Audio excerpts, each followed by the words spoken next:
వ్యావహారిక భాషోద్యమకారుడు గిడుగు వెంకట రామ్మూర్తి పంతులు తెలుగు భాషోద్యమానికి నాంది పలికిన మహనీయుడిని వక్తలు కొనియాడారు. తిరుపతి ఆఫీసర్ క్లబ్లో తెలుగు భాషోద్యమ సమితి, మానవ వికాస వేదిక, అభ్యుదయ రచయితల సంఘం సంయుక్త ఆధ్వర్యంలో గిడుగు 159వ జయంతి సభ నిర్వహించారు. ఈ సభకు ముఖ్య అతిథులుగా ఎమ్మెల్యే భూమన కరుణాకర్ రెడ్డి, హర్షిత హాస్పిటల్ అధినేత్ర డాక్టర్ కృష్ణ ప్రశాంతి, రచయిత తుర్లపాటి రాజేశ్వరి, రాజాచంద్ర ఫౌండేషన్ సభ్యులు దుర్గా ప్రసాద్ హాజరయ్యారు. ఈ సందర్భంగా తెలుగు వెలుగులు పుస్తకాన్ని ఆవిష్కరించారు.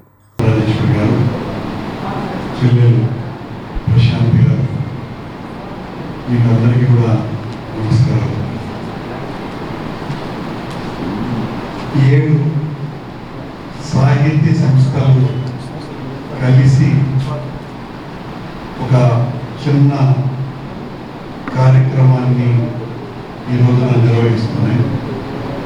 కార్యక్రమం చిన్నదైన సందేశం చాలా పెద్దది. గిడుగు రామ్మూర్తి గారి జన్మదినాన్న ఆవిష్కరించుకోవాలనుకున్నటువంటి ఈ పుస్తకం 5 రోజులు ఆలస్యమైంది.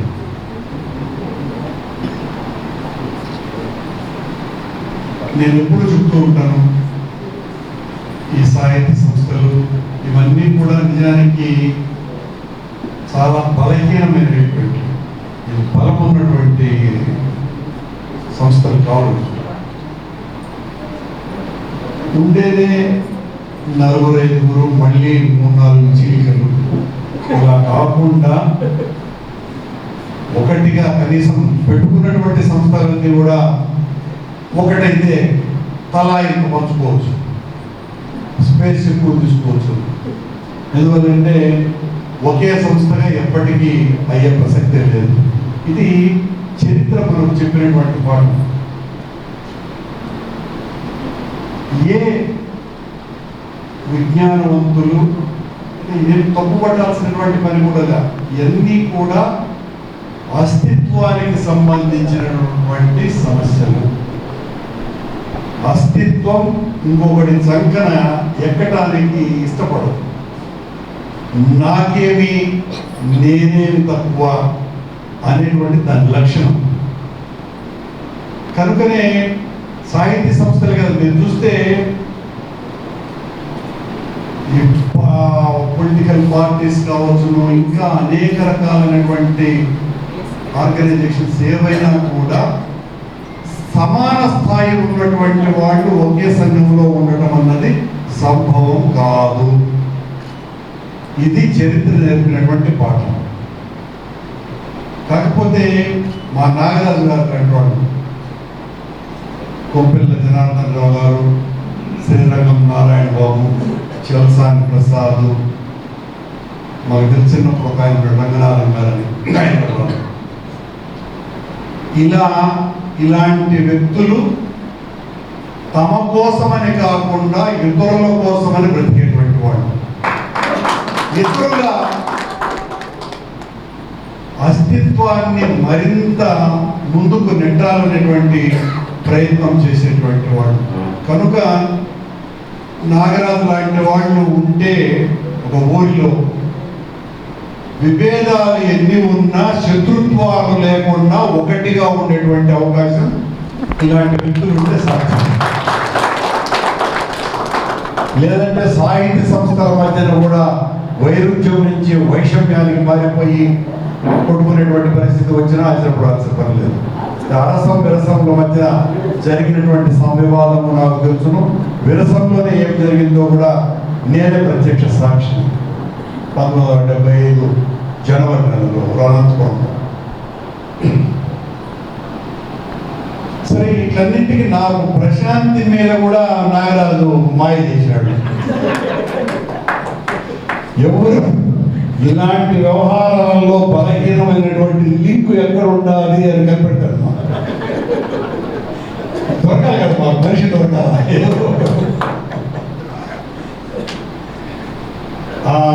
అది కనిపెట్టి మిమ్మల్ని బయటికి లేపినాడు. ఇక్కడికి కాగదు, ఇంకా చాలా ఉంది.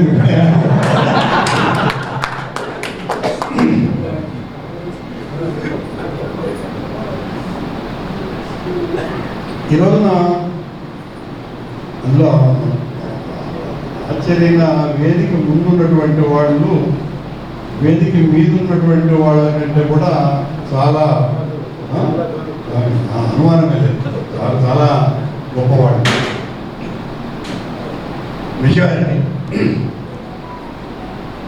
ఇలాంటి సభలు సమావేశాలు ఒక ఆహ్లాదకరమైనటువంటి వాతావరణంలో జరిగితే మొదటిది మనం సాహితీ సేవ ఏం చేస్తామో తెలియదు, కానీ కనీసం రవింత ఆరోగ్యంగా ఉంటాం, కాసేపు నవ్వుకను. ఇప్పుడు ఒక రాజేశ్వరమ్మకు మస్తానమ్మ ఒక కాగితం తెచ్చింది, రాజరాజు ఇచ్చాడు. శాసనసభ్యుడికి చాలా అర్జెంట్ బాబా అంటారు.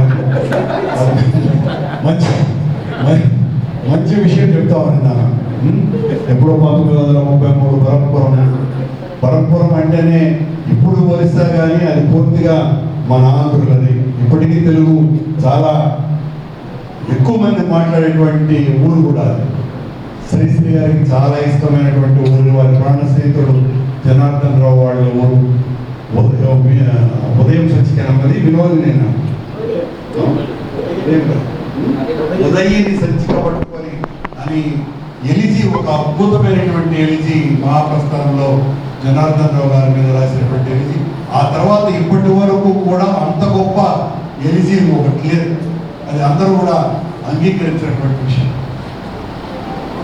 మనం తిరుపతిలో చాలా మంచి రచయితలు ఉన్నారు, కవులు ఉన్నారు, కాకపోతే ఒక్క చోట ఉండరు. నేనేం ఎవరిని కూడా విమర్శించాలనుకోలేదు, రాశాను, నాకు ఉద్దేశం కూడా లేదు. కానీ నాకు బాధ మాత్రం ఎప్పుడూ ఉన్నది. ఎందువల్లంటే ఇంత గొప్ప వాళ్ళంతా కూడా అంతంత దూరం ఎందుకుంటారు అనేదే నా బాధ అంతా. కనీసం మనమన్నా మనబట్టి నేను లేదు, ఎందుకంటే నేనేమి సాహిత్యవేత్తను కాదు. అందరము కలిసి ఒక ఘాటిన కొద్దిగా నడిస్తే బాగుంటుంది అని కొంచెమన్నా మేలు చేసేటువంటి వాళ్ళు అది చేయకుండా ఎవరి పీఠం వాళ్ళు ఇప్పుడు సాహితీ వేదికల కాడి నుంచి పీఠాల కాడికి మారిపోయినాయి. మరి నేను హిందూ నుంచి కాదు, పీఠం కదా నేను పీఠం అనేది పీఠాధీశుల దృష్టిలో మాట్లాడాను. అలా ఒక పీఠ వేసుకొని వాటి ఒక సాహిత్య వేదిక ఇలాంటి పీఠం తగ్గాలి. ఇది కాదు అందరికీ ఇస్తున్నటువంటి ఒక సూచన. అందరము ఒకటిగా కలిస్తే ఎంత మంచిగా కార్యక్రమాలు జరపచ్చు, చాలా గొప్పగా చేయొచ్చు. మనం ఉండే 10 మంది 5 మందితో కూడా పంచుకోలేనటువంటి సమావేశాలుగా కాకుండా గురు బ్రహ్మ గురు విష్ణు గురుదేవో మహేశ్వర గురు సాక్షాత్ పరబ్రహ్మ తస్మై శ్రీ గురువే నమః. రేపు అందరూ కూడా గురు పూజోత్సవం జరుపుకుంటున్న సందర్భంలో ముందుగానే పుస్తకాన్ని, బడిని, భవిష్యత్తుని పరిచయం చేస్తున్న గురువులందరికీ కూడా నమస్కారం. వేదిక పైన ఉన్న పెద్దలు, సభాధ్యక్షులు, రాధాచంద్ర ఫౌండేషన్ అధ్యక్షులు శ్రీ దుర్గా ప్రసాద్ గారు, ఎక్కడ నేను డయాబెటిక్ ఫుడ్ పెడతానని భయపడుతూ ఉన్నారు. ఈరోజు వైద్యురాలుగా కాకుండా ఒక తెలుగు అమ్మాయిగా షడ్రసోపేతమైన భోజనం మీకు అందరికీ అందిస్తున్నాను. నన్ను ఆ విధంగా పరిచయం చేసి నిక్కచ్చిగా ఉంటారు లేడీ డయాబెటాలజిస్ట్ అన్నారు. లేడీ డాక్టర్సే నిక్కచ్చిగా ఉంటారని మీకు మనవి చేసుకుంటున్నాను. Thank you for your kind words. అందరికీ తెలుసు, సాహితీ ప్రియులు, మన గౌరవనీయ శాసనసభ్యులు, ముఖ్యంగా తిరుమల తిరుపతి దేవస్థానంలో మాజీ చైర్మన్గా పనిచేసినప్పుడు వినూత్నమైన కార్యక్రమాలు చేసి, ముఖ్యంగా ఎస్టీబీసీ స్థాపన కానీ, దళిత గోవిందం కానీ చేసి, అంతేకాకుండా తిరుపతి నగరంలో ప్రతి దగ్గర ప్రపంచ తెలుగు మహాసభలు అతి గొప్పగా నిర్వహించి తెలుగు భాషా ప్రాశస్త్యాన్ని చేసి, గోడలపైన అంతా కూడా బొమ్మలు, పద్యాలు వేసి మన తెలుగుని, అంటే శ్రీకృష్ణదేవరాయని చూసామో లేదో నాకు తెలియదు, మన కళ్ళ ముందు ఈరోజు తెలుగు భాషని ప్రచారం చేస్తున్న మన మన గౌరవనీయ శాసనసభ్యులు కరుణాకర్ రెడ్డి గారికి, మేమైతే కరుణాకర్ అన్నానే పిలుస్తాము. ముత్యాలరెడ్డిపల్లిలో మేమందరం కూడా కలిసి దాదాపు మాది 30 ఏళ్ళ ప్రయాణం కాబట్టి నేను మనస్ఫూర్తిగా శిరస్సు వచ్చి పాదాభివందనం చేస్తున్నాను.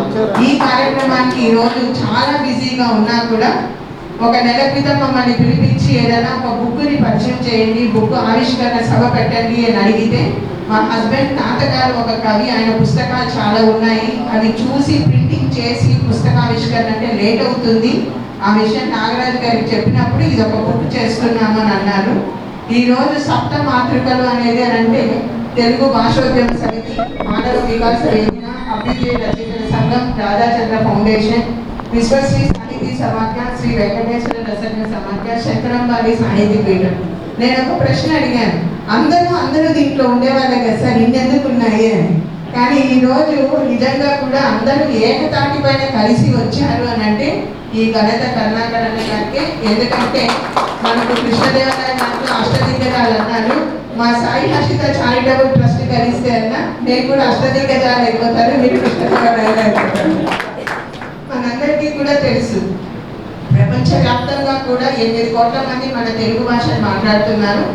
మనది చాలా గొప్ప భాష అన్నది కూడా మనందరికీ తెలిసినా కూడా ఆంగ్ల భాష మోజులో, విదేశీ మోజులో అమ్మా నాన్నని వదిలేసి జీన్స్ ప్యాంట్ని ఎంత తొందరగా వేసుకుంటే అంత గొప్ప వాళ్ళు అవుతారన్న ఒక భ్రమలో మన పునాదుల్ని, మన గ్రామాలని, మన భాషని, మన సంస్కృతిని అన్నీ కూడా మరిచిపోయి పరిగెత్తుతూ ఉన్న ఈ జనానికి ఎక్కడో ఒక చోట నిలబడి నేనేంటి, నేనెవరు, ఎక్కడి నుంచి వచ్చానని ఆలోచించుకునే దానికే ఈ వేదికలన్నీ ఉన్నాయి. ఈరోజు ఈ వేదికలన్నిటికీ ఒక పులహారంలాగా ఉండి మమ్మల్ని ఇంత స్థాయికి తీసుకొని వచ్చిన శ్రీ నాగరాజు గారికి ముందుగా నేను కృతజ్ఞతలు తెలుసుకుంటున్నాను. అందరూ డాక్టర్ ఏంటి ఈ పుస్తకం పరిచయం చేస్తున్నారని ఆశ్రమ్ మెడికల్ కాలేజ్ ఏలూరు నుంచి ఒక డాక్టర్ గారు నాకు పెట్టారు, madam are really doing this అని. అంటే నన్ను డాక్టర్లు, నేను తెలుగులో మీకు రాసేది తక్కువ కనపడినా ఇంగ్లీష్లో నేను ఎక్కువగా ప్రసంగిస్తుంటాను కాబట్టి నాకు తెలుగు రాదనుకుంటాను. కానీ భావ వ్యక్తీకరణకు మాతృభాషకు మించింది లేదు అనేది నా నమ్మకం. ఎందుకంటే నొప్పి వస్తే ఓ మై గాడ్ అని మనం అమ్మ అనే అంటాము. నాకు తెలిసినంత వరకు పేషెంట్లతో మేము మాట్లాడేటప్పుడు గిడుగు రామూర్తి గారు అప్పుడు ఏం చేశారో ఇప్పుడు తెలుసుకున్నాం. కానీ మేము వ్యావహారికంగా ఏం చెప్తామంటే, బాబు ఎక్స్రే తీసుకున్నావా అని అన్నాం, ఫోటో తీసుకున్నావా అని అంటాం, ఈసీజీ తీసుకున్నారా అన్నాం, పట్టీ తీసుకున్నామా అని అంటాం. అంటే unless we go to the root level అంత దిగి మేము కానీ మాట్లాడకపోతే మేము రాసే ప్రిస్క్రిప్షన్ అన్నది అందులో మా రాత పైన మళ్ళీ దుర్గాప్రసాద్ గారు ఎవరైనా వ్యాఖ్యానాలు చేస్తారేమో, నా రాత బాగుంటుంది సార్, నా తలరాత బాగుంది, నా చేతి రాత బాగా ఉంది ఇప్పటిదాకా. సో మా రాతల వల్ల ఎవరు ఇబ్బంది పడకుండా మేము కూడా చేస్తుంటాం. ఈ చిన్న పుస్తక పరిచయ కార్యక్రమంలో నిజంగా కూడా అందరూ చేస్తే చాలా పెద్ద బుక్ ఉంటుంది అనుకున్నాను. కానీ చిన్న పుస్తకాల్లో కూడా ఆణిముత్యాలు, రత్నాలు ఏర్కొనే విధంగా కూడా మొట్టమొదటిగా గురజాడ అప్పారావు గారి దేశభక్తి గురించి చెప్పారు. దేశంను ప్రేమించుమన్నా, మంచి అన్నది పెంచుమన్నా, కొట్టి మాటలు కట్టి పెట్టివోయ్, గట్టి మేలు తలపెట్టవోయ్. అందరికీ తెలుసు స్వంత నామం కొంత మానుకొని చెయ్యాలి అని. కరోనా టైంలో అందరూ కూడా ఎవరికి చేయాల్సింది వాళ్ళు చేశారు. కానీ మనం అందరం కూడా తెలుసుకోవాల్సింది ఒకటే, ఏమంటే కరోనాకు మించిన గురువు ప్రపంచంలో ఎవరు లేరు. మన భవిష్యత్తుని, మన గతాన్ని, మన వర్తమానాన్ని ప్రశ్నించి ఆస్తులు అంతస్తులు ఏమీ పనికిరావు, నీ ఆయుష్ చాలా ముఖ్యమని నేర్పించిన కరోనా గురువుని కూడా మనం ఈరోజు స్మరించుకోవాలి. తెలుగు వాళ్ళందరూ కూడా ఈరోజు తెలుగు మాట్లాడేదానికి సిగ్గుపడుతున్నారు. పరాయి రాష్ట్రాల్లో ముఖ్యంగా ఆంగ్ల భాషలో మాట్లాడే వాళ్ళందరూ కూడా కాళోజీ నారాయణరావు గారు చెప్పిన పునశ్చరణ మనం చేసుకోవాలి. తెలుగు బిడ్డములోని తెలుగు మాట్లాడుటకు సంకోచపడియేదో సంగతేమిటిరా, అన్య భాషలు నేర్చి ఆంధ్రకు రాదనుచు సహించు ఆంధ్రుడా చావెందుకురా. ఇది అందరూ కూడా ఆత్మవిమర్శ చేసుకోవాల్సిన సమయంగా అనుకోవాలి.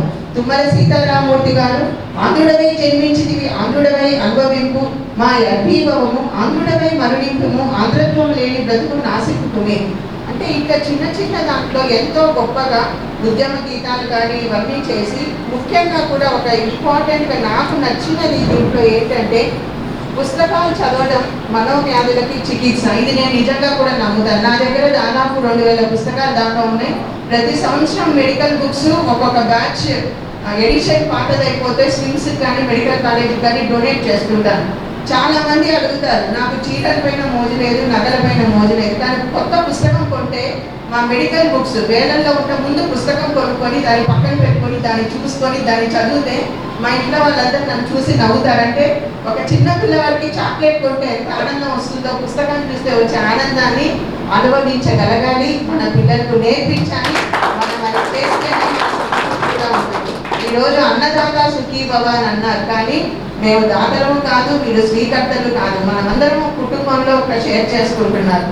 అన్నదానం గొప్ప ధనవచ్చునే కానీ అన్నమ్మ జాములో నలిగిపోవు, వస్త్రదానం కూడా భవ్యదానమే కానీ వస్త్రమేడాదిలో పాదదగను, గృహదానం ఒకటి ఉత్కృష్ట దానమే కానీ కొంప కొన్నేళ్లలో కూలిపోవు, భూమి దానము మహాపుణ్యదానమే కానీ భూమి అన్నిల చేరిపోవచ్చు, అరిగిపోక ఇంచుకే నీ చెరిగిపోగా కూలిపోవక ఎన్నుడు పాలుగాక నిత్యమై వినిర్మలమై నిశ్చలమై ఒప్పించుడు విద్యాదానం ఒకటి జగతి. శ్రీ చిలకమర్తి లక్ష్మీ నరసింహ గారి వ్యాఖ్యానంతో ముగిస్తున్న ఈరోజు గురువు గారి గురించి కూడా చెప్పారు.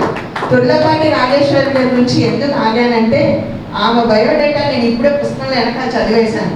ఒక సాహితీవేత్త, ఒక రచయిత్రి, ఒక పరిశోధకురాలు, ఎక్కడో గుడివాడ సమీపంలో కృష్ణానదిలో జన్మించి అనంతపురంలో చదివి పరంపురంలోకి ప్రస్థానం చేసి తను చదివిన దాన్ని రాతపూర్వకంగా చేసి సాహిత్య పరిశోధకురాలుగా వచ్చి పవిత్రమైన రోజు తిరుమల తిరుపతి దేవస్థానం వారి మాజీ చైర్మన్ గారి చేతుల మీదుగా ఈరోజు ఇన్ని పుస్తకాలు ఆవిష్కరింపు చేసుకున్నారంటే ఆమె ధన్యజీవి. మీలాంటి వాళ్ళు ఇంకా కూడా సమాజానికి ఉపయోగపడాలని కోరుకుంటూ ఈరోజు సాయం సమయంలో అందరికీ ఎన్నో కార్యక్రమాలు ఉన్నా కూడా మీరు వచ్చి మా ఆతిథ్యాన్ని స్వీకరించి మాకు అవకాశం కల్పించి మేము కూడా ఏదో శ్రీరాముడు వంతెన కడితే ఉడతా భక్తిగా సాహిత్య సేవలో మాకు ఇంత అవకాశం కల్పించినందుకు ముఖ్యంగా మన గౌరవనీయులు శాసనసభ్యులు గారికి మరొకసారి కృతజ్ఞతలు తెలుపుకుంటూ సెలవు తీసుకుంటున్నాను. ఇంకొకటి విషయం చెప్పాలి, నేను ముందుంటాను, నా వెనకాల మా డాక్టర్ హరినాథ్ రెడ్డి గారు ఉంటారు. ఆయన వెళ్ళితే నేను అంతా పేరు నాది కానీ శక్తి తనది. ధన్యవాదాలు.